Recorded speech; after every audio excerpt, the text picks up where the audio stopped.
I went to college. I was excited to go. I wanted to get my degree at the end. However, that almost didn't happen. I almost failed out because I wasn't good at taking tests. I wasn't good at studying for them. And so I had to figure it out. So these are things that I did that hopefully will help you prepare for your test and also pass your test. And the first thing is break things down to smaller sections, especially with ADHD, because when you look at a task, maybe a long chapter or something like that, then that task may be super boring to you. It's not interesting in the study.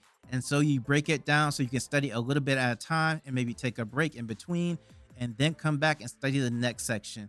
And so that's going to make it easier to go through and make sure you complete everything. And you're still going to get through the whole chapter. And then the other thing is, if you go through one section and you complete it, then you can come back and say, okay, now I got to go through section 2 instead of having to go through trying to find the place where you left off and study again. And the next thing is group similar things into sections, because in a chapter, you might have stuff at the beginning that relates to a subject, and then at the end of the chapter, you have stuff that also relates to that subject.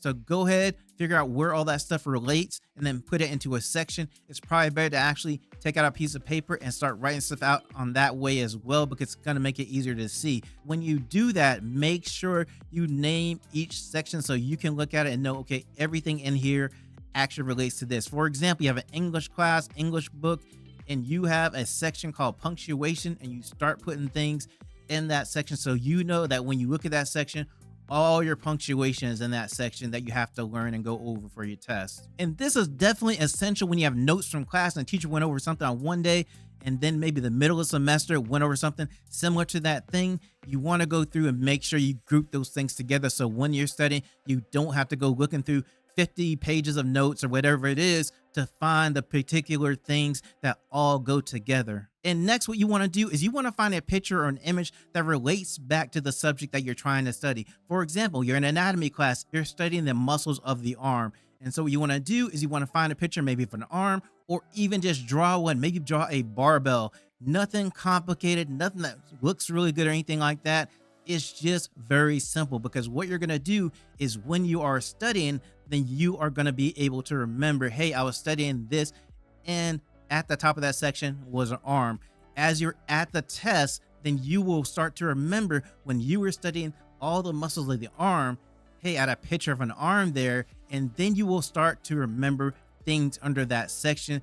I promise you it does work, because you're going to remember how you were studying, where you were at when you were studying, and then you will start to remember things in that section. You may even start to remember the things that you had in order in that section and you got through that whole thing, because what you're doing is actually relating that picture to that section, and then that picture is going to remind you of the experience of studying, and then you're going to be able to recall information much better for your test or exam. And next, make sure you're viewing information 10 to 30 minutes daily. And the reason is because a lot of times you need the repetition with ADHD, because you could be reading something, get distracted, and then try to come back and not realize what you've read, or you just have went to lunch or did something else as you were in the process of studying, and then you realize, hey, I don't remember this thing. So it's good to go over things every day, go over different sections every day, so that when you get to the test, you've seen this information a lot of times or written this information a lot of times.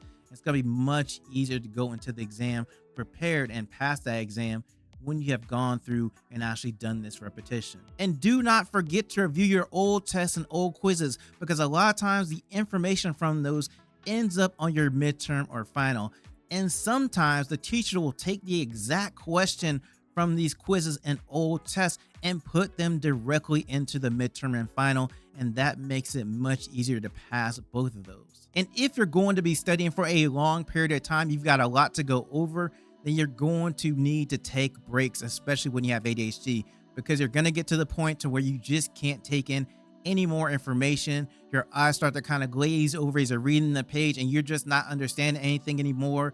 That means you need to take a break and let your brain have a break, and then come back refreshed and then approach the information again, because trying to study for 2 to 3 to 4 hours when you have ADHD is probably not going to work.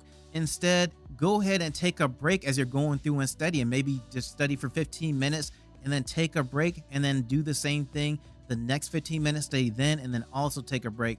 And then you can go through and try to get through 2 hours or an hour, whatever it takes, because you're not doing it all at once. And any information you want to remember, make sure you write things out. If you're taking notes on a particular chapter, go ahead, get a piece of paper and a pen and start writing it out instead of typing it on the computer. And the reason is you remember things more if you write them out physically instead of trying to type them.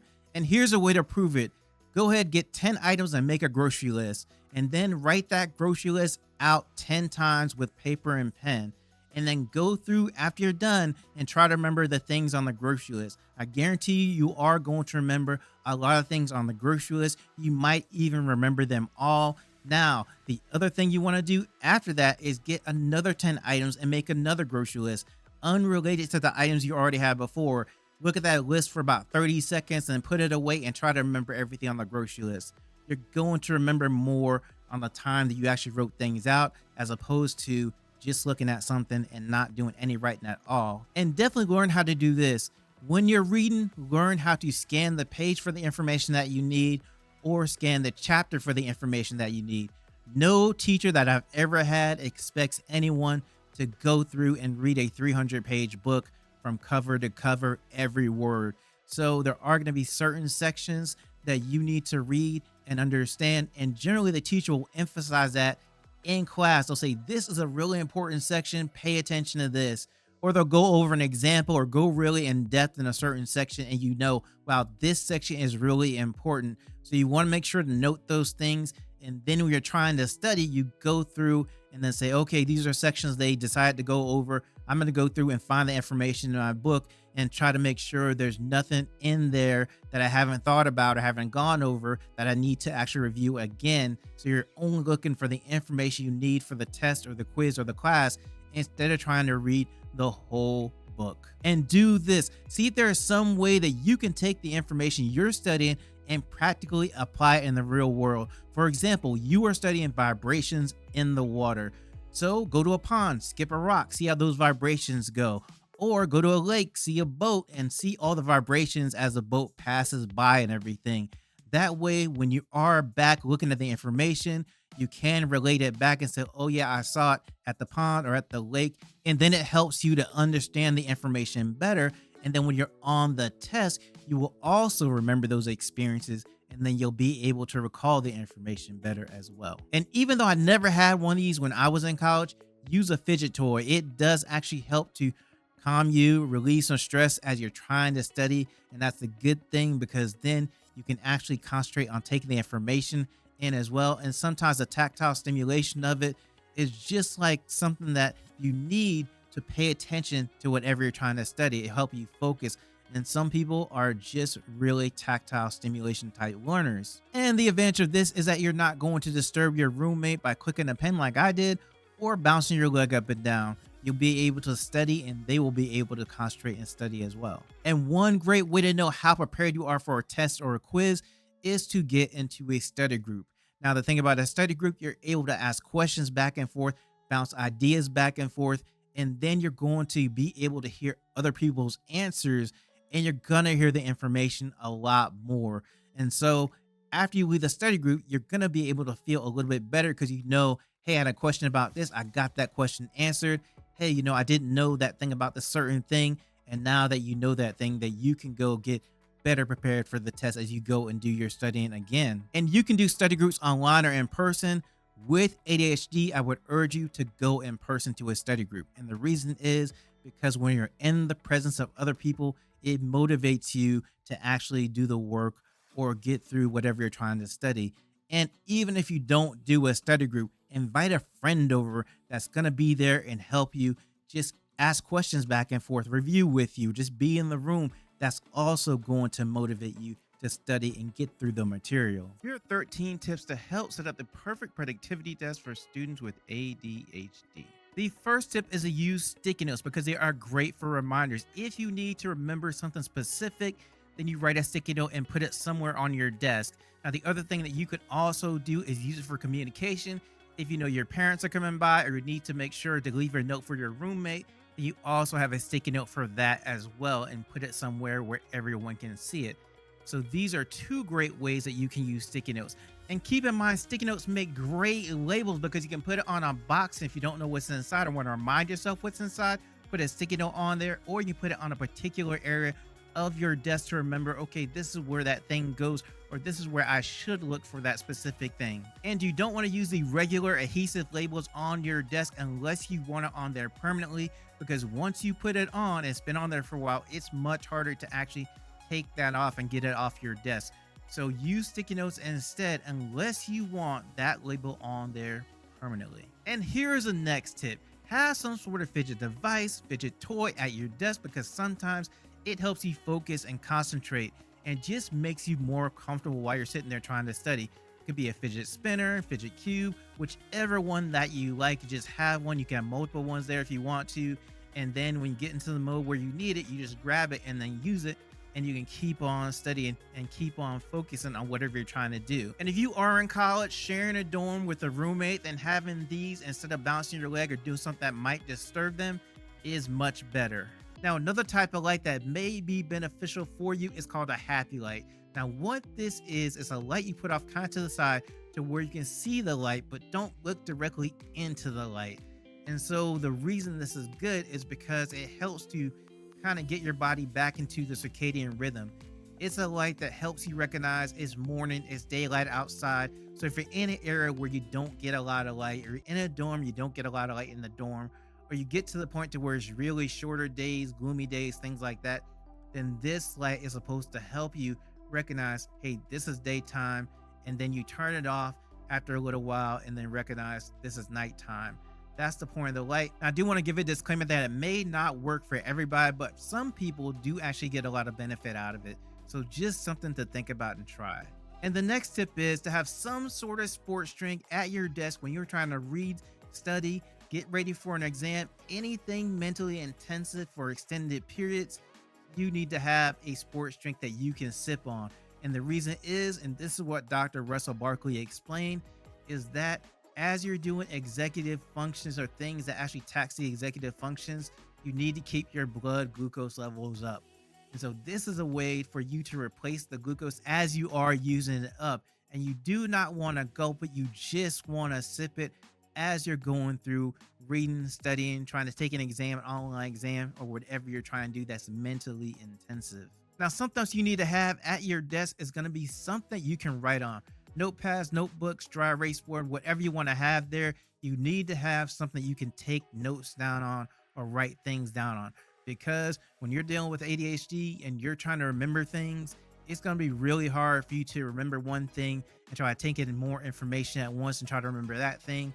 And then maybe you have to remember something else. And you're trying to work all that through as you're thinking about in your brain.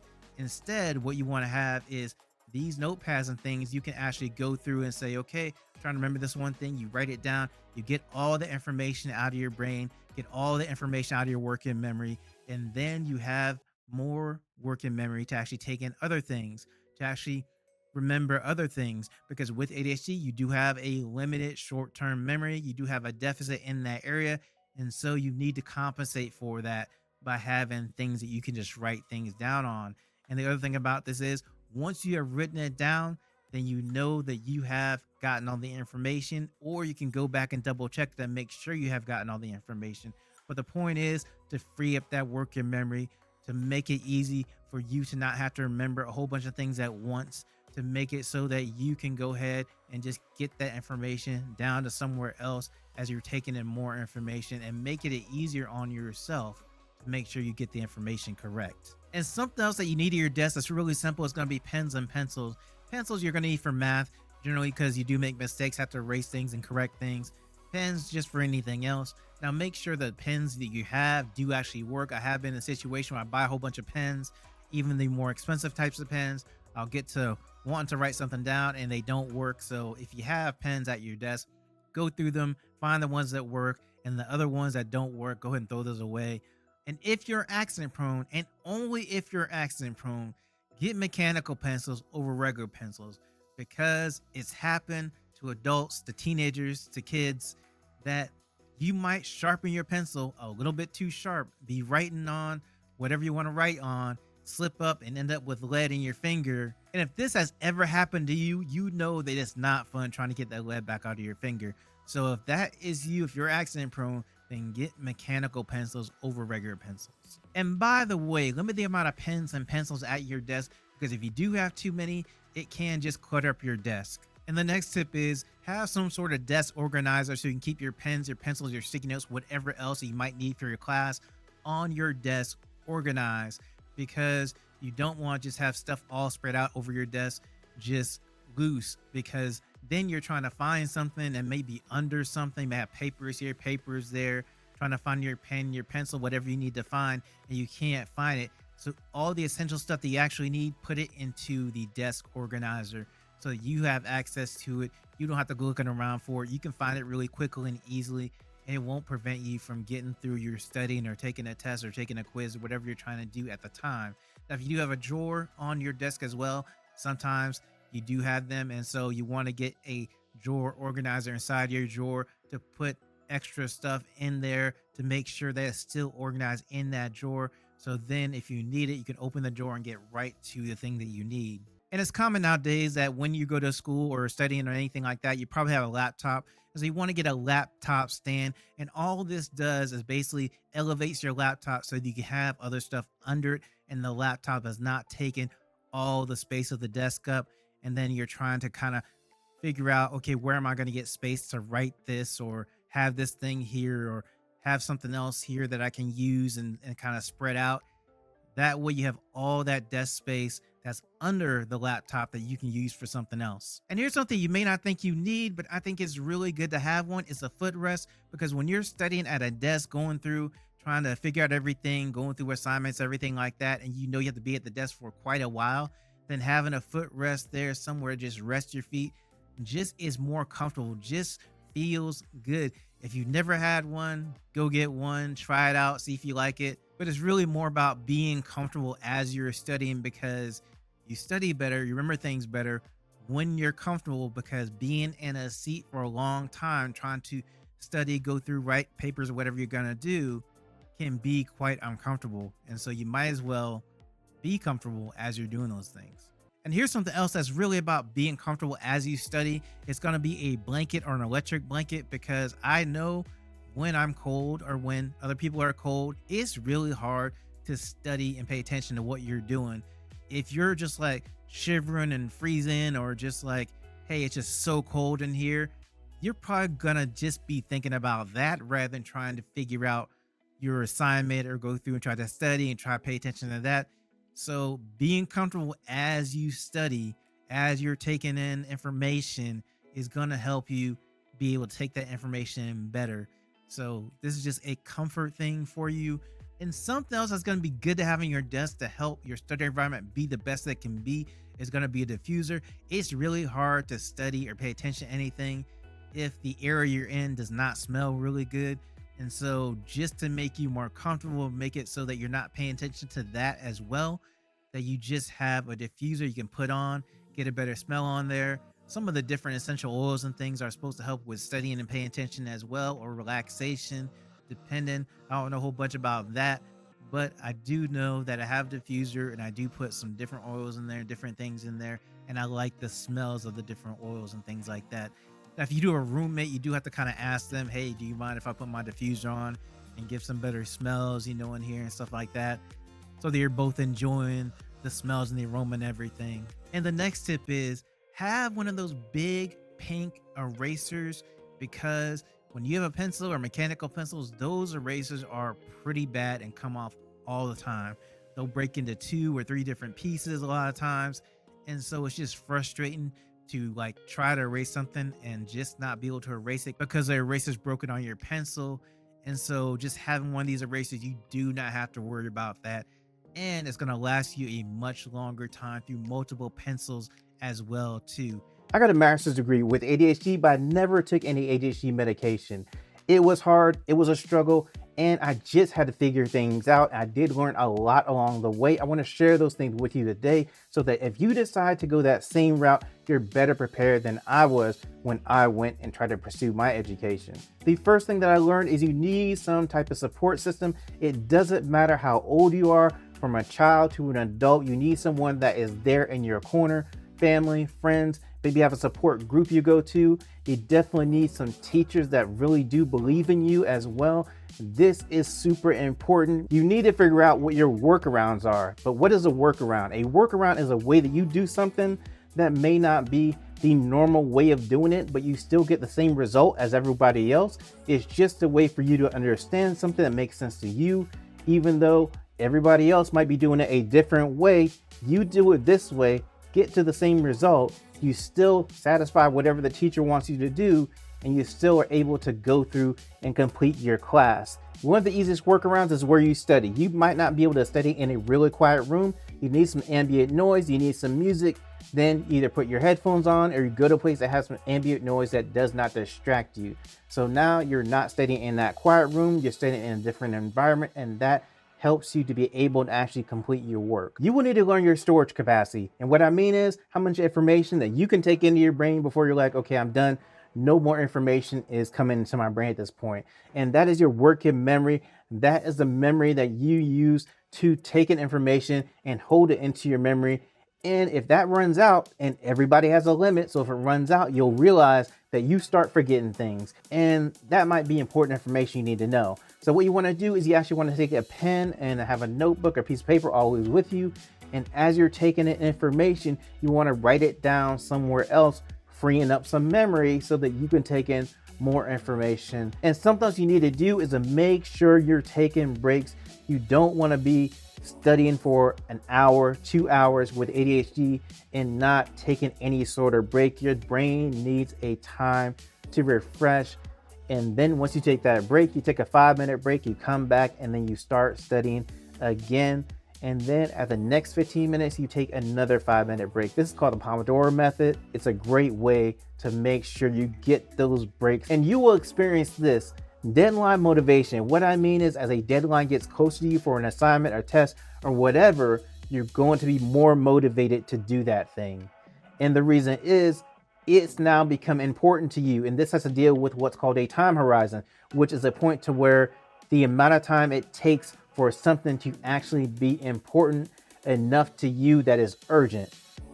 And once it reaches that point, you'll realize, oh man, I got all this motivation, this energy, I'm going through, I'm getting everything done. And you might get that assignment done. You might be ready for that test because you completely have taken in all the information you need in the last couple of days because you were just motivated by the deadline coming up.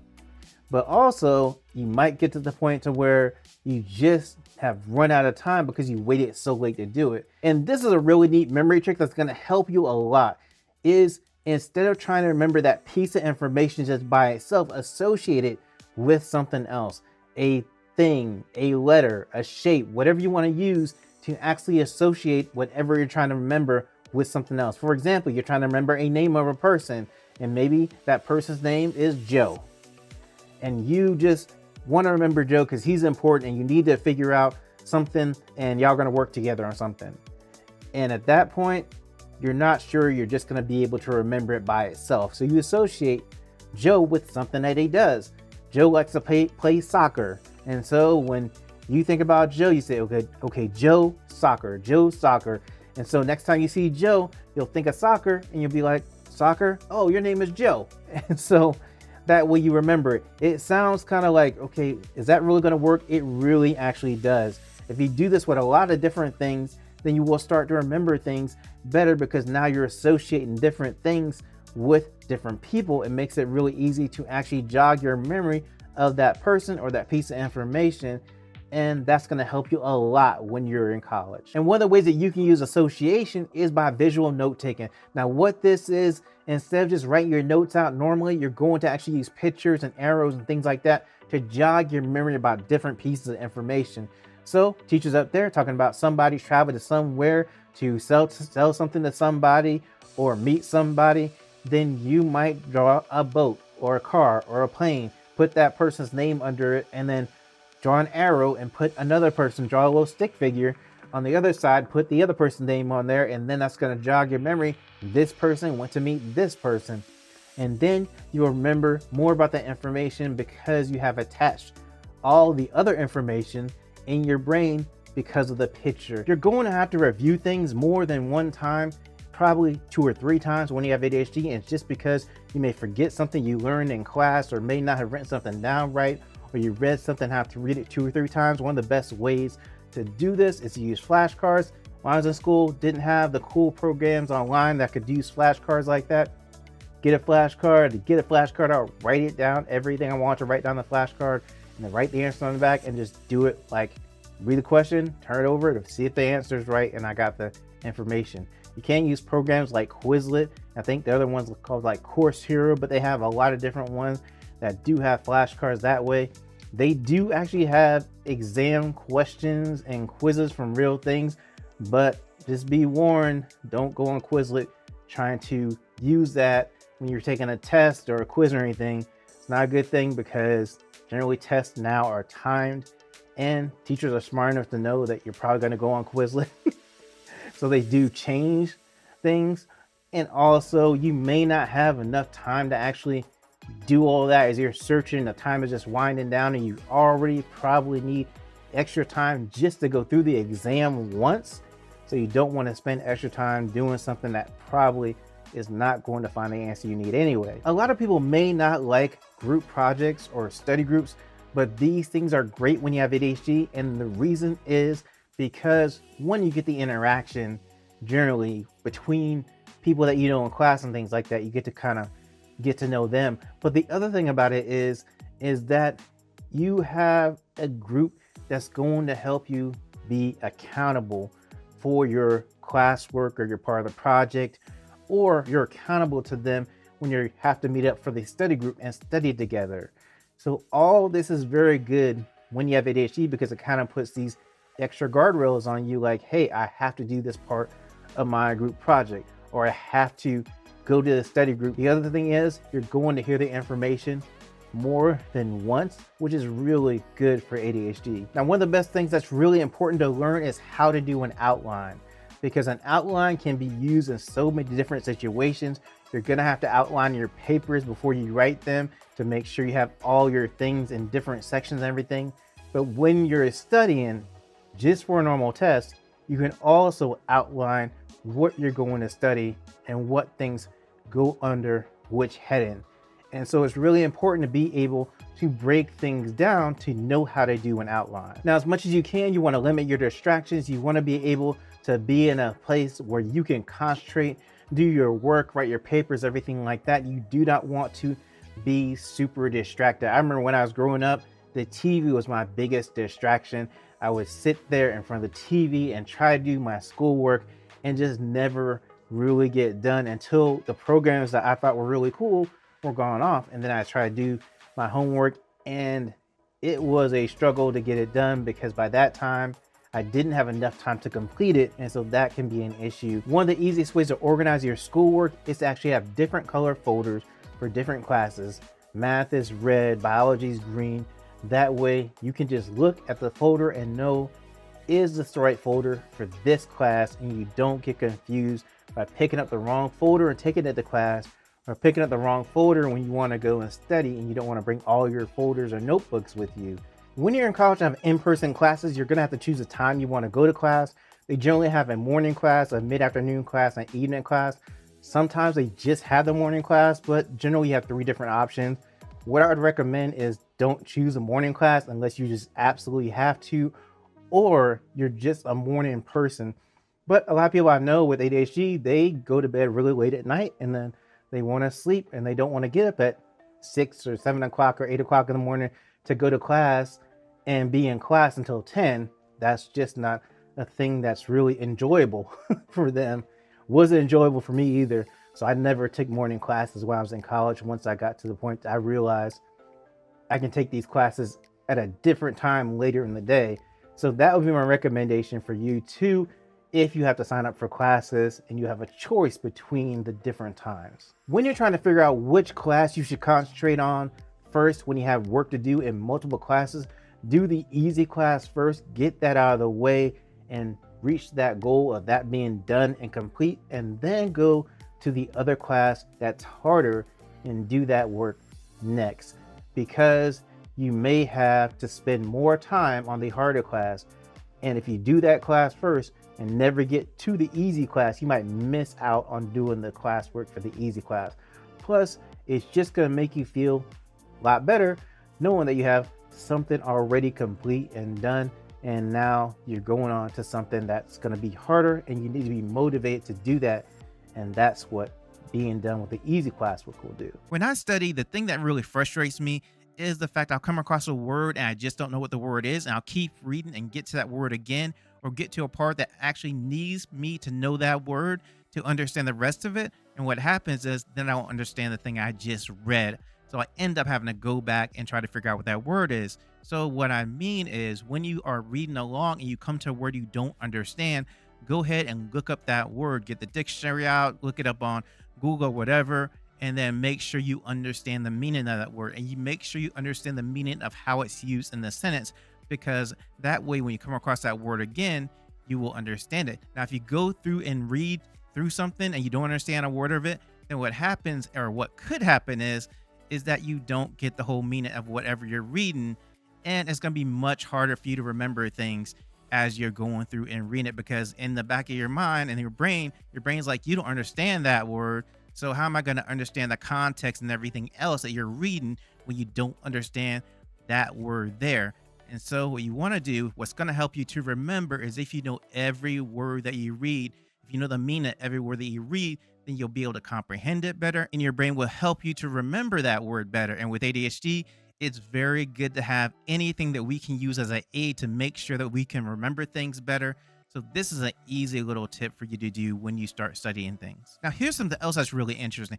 Even if you know all the words you're reading, you're still going to have to reread things a number of times with ADHD, because you're dealing with a working memory deficit. And so what happens is you're taking in all this information, you're trying to remember everything, and your brain just runs out of space basically in the fact of taking in things, right? And so now you have to figure out what you're going to do, because you can't take in any more information at the time.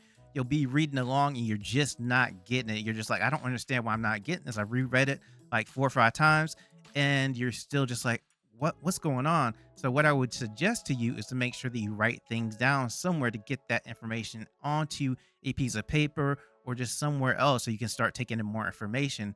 And the fact is, even with doing all this, you're still going to have to go back and read things a number of times to make sure that you understand them, to make sure that you understand how everything comes together in the context of them. And it may take you multiple times, 4 or 5 times, 6 times, 7 times, whatever it takes you to understand that phrase or that passage or that page or whatever chapter that you're going through. And even when you get to the test, you're going to have to read things on your test multiple times as well, just to make sure you're understanding what the test question is asking for. And by the way, do not forget to take your breaks. You're going to need them with ADHD. There is going to come a point to where you're looking at the page and you are just like, I just don't understand anything at all in the page right now. And that's just because you have gotten to the point to where your brain's like, hey, I need a break. Let me go get refreshed somehow, some way. So study about 15 minutes and take a break, and then another 15 minutes, take a break, then another 15 minutes, take a break. And then at the point to where you're on your 4th break, take a good half hour to just refresh yourself so that you can come through and come back and then look at the information again on a fresh perspective. And a lot of times that does help, because of the fact that you might not be able to think of what the solution is right then, because you've just been looking at it for so long. When you come back and look at it again, then you may have the solution right there, then and ready, and you'll be able to move on to whatever the next thing you need to move on to. But breaks are very essential when you're studying, because you do not want to try to cram all night or go through in the study for hours and hours and then get to the point to where you think about that all the stuff that you might have learned or should have learned, and you just don't remember anything at the point. And so you want to make sure that you do have a break that's going to help get you refreshed, so that you can remember as much information as possible and you can understand as much information as possible. And now, one of the best things that helped me study are flashcards. And I used to have to write them out on a little flashcard, 3x5 card, and go through and write all the information down there, and then write the other information, the answer on the back, and then go through, look at the front, and then try to guess what's on the back. That's how I studied. That was a long time ago, where they did not have even the internet, or they didn't have these cool programs like Quizlet that you can use online now, and that's much better. But I would say go back and do it old school and use an actual flashcard and write everything down, because when you are writing something and you're physically going through the actual motion of writing something, then it's going to be much easier for you to remember as you're writing it out. And the more times you write something out, then the more times you're going to remember it. And then if you like mess up on the flashcard to write it again, then that's going to make it so that you have to try to remember that thing again. And as you go through all those different motions to remember all those things and go through all the motions, turn that flashcard over and then look at the answer, all that is going to be something that you will remember during the test, basically. Because what happens is you're trying to think of that thing and you say, oh yeah, I did it on this flashcard. And then you think about you writing on the flashcard and write the answer out, writing the question out, and then flipping that thing over, and all that will come to your brain and you'll be like, oh yeah, the answer is this. And here's something else you should definitely do: associate things you're studying with something else. For example, you're studying along and you have to remember this certain thing, and so you associate it with a teddy bear, right? And so I don't know why I thought of teddy bears. That's the first thing that came to mind. But you're thinking about something in nature and you're like, hey, I need to remember this for my science class. And then you associate that with a teddy bear. And so as you're going through on the test, then you're going to remember, oh yeah, that's that thing in nature, and I associate it with a teddy bear, and then you remember that thing. It absolutely works because I've used this to pass a lot of tests. And the thing about it is, you can associate it with anything. I know when I was taking a test, I had to go through the circulatory system of the heart and figure out how blood flowed. I drew a little car with like a not a super, not a super really good car, right? My drawing skills are not that, but I drew it. And then every time that I would think about the way that blood flowed, I would be able to think back and say, oh yeah, I drew that car. It flowed this way, or it moved this way to the left. So I know the blood goes that way, and it moved this way to the right in this instance. So I know it goes that way, and I can figure it out and I can think back to it. And that would always be my mind to make sure that I knew what information was associated with the car and how I could bring it back to me and remember it on the test. And so this is a great way to do things. And you can use anything that's going to help you to remember whatever you want to associate it with. It is up to you. Whatever is like something you can kind of hold on to and make sure that you remember, that's fine. And the thing about it is, if you need to write it down, because I've done this too, you write down things as you're writing it down on your paper. Then you write down you put like a symbol there of something that you want to associate it with. And then when you go back and go to study, then you go back through and you're like, oh yeah, this means this means that, this means this. And when you get on a test, and what you can do is you can think back to that symbol, and that symbol will actually help you to recall that information. Hey, I need to make sure that I remember this thing about science or whatever. I need to make sure I remember this history question. I remember I associated with this person, this place, this thing. I think back, okay, I remember that thing, and now I can remember the actual answer to the test question, and then it will help me to pass my test. Do not study when you're really tired, because it's going to be much harder for you to remember things, much harder for you to comprehend things and retain things. And you want to be at your best when you are actually going through and actually trying to study for tests and everything. I know sometimes, it might be you're really up late, at night, and the test might be like early in the morning, and you're trying to get through everything so you can remember everything so you can get ready for the test in the morning. Uh, you know, I've done that. It doesn't really work that well. I've done the whole cram thing right before the test, the night before, stay up till like 4 o'clock in the morning to go in and take the test at 8 o'clock. It's a really tough day when you do that. So make sure if you have to take a power nap, whatever you have to do, just don't study when you're super tired. You're going to get a lot more out of your study time if you are actually rested, or at least kind of rested as you're going through and trying to study things. Now, here's another cool memory trick that you can use when studying, and it's called chunking.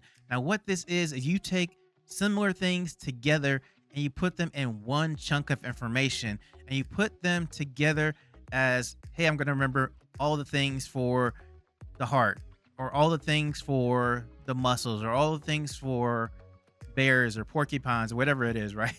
So you put those in a category, and as you're putting them in a category, you break it down into smaller chunks so that you can remember it, so that it makes sense to you.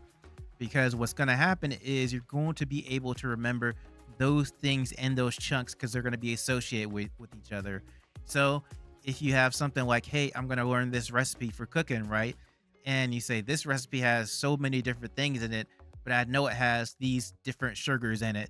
And I know that these need to go in this category, and I can remember those things in the sugar category. I also know that it has all these different bacon things in it that I need to do for the bacon ingredients. So then you start putting those ingredients in the different categories. As you're doing this, you're creating these different little categories, different little chunks.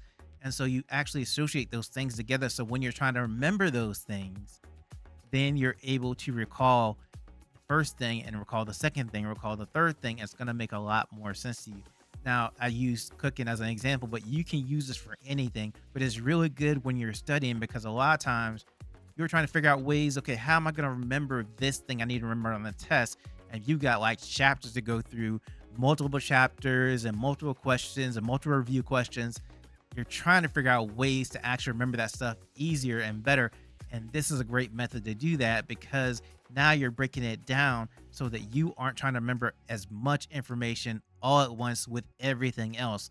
Because you're doing that, it's going to be much harder to say, hey, I want to remember all this information, everything else at once. And that's going to be a lot of information that is just not going to have any kind of like things together, right? You're trying to remember this from this chapter, that from this chapter, this from this chapter, and it's not all making sense. As opposed to if you go through and try to find the things that are like and put them in the different categories, different chunks, then you can go through and remember those things a lot easier. And that's going to help you when you get to the test.